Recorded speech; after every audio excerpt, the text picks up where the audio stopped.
Hello everyone, welcome back. In this video, I will show you how to transfer Toncoin to Tonkeeper wallet. For that, you need to launch that particular exchange or any other wallet that you have in which you have your Toncoin and which you want to use in order to make this transfer. Let's say I'm going to use Trust Wallet. So you just have to launch your Trust Wallet app and then you need to use the search bar in the top and search for Ton.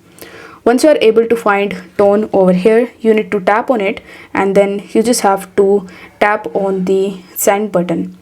Afterwards, it will ask you to provide the address or the domain name and the memo as well. So in order to get these details, you need to launch your Tonkeeper wallet and then you need to tap on the receive option. Or what you can do is you can simply scroll down a bit and select Toncoin first and then tap on the receive option.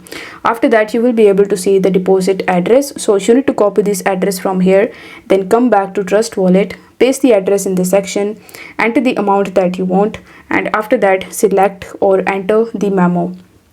Then you need to press the next button in the bottom. On the next page, you need to enter the amount that you want to transfer and then you just have to simply tap on the withdraw option in order to transfer your Toncoin from your Trust Wallet app to Tonkeeper, or you can even use any other exchanges other than the Trust Wallet. So I hope this video was helpful, and if it was, then don't forget to like the video and subscribe to the channel. Thank you so much for watching.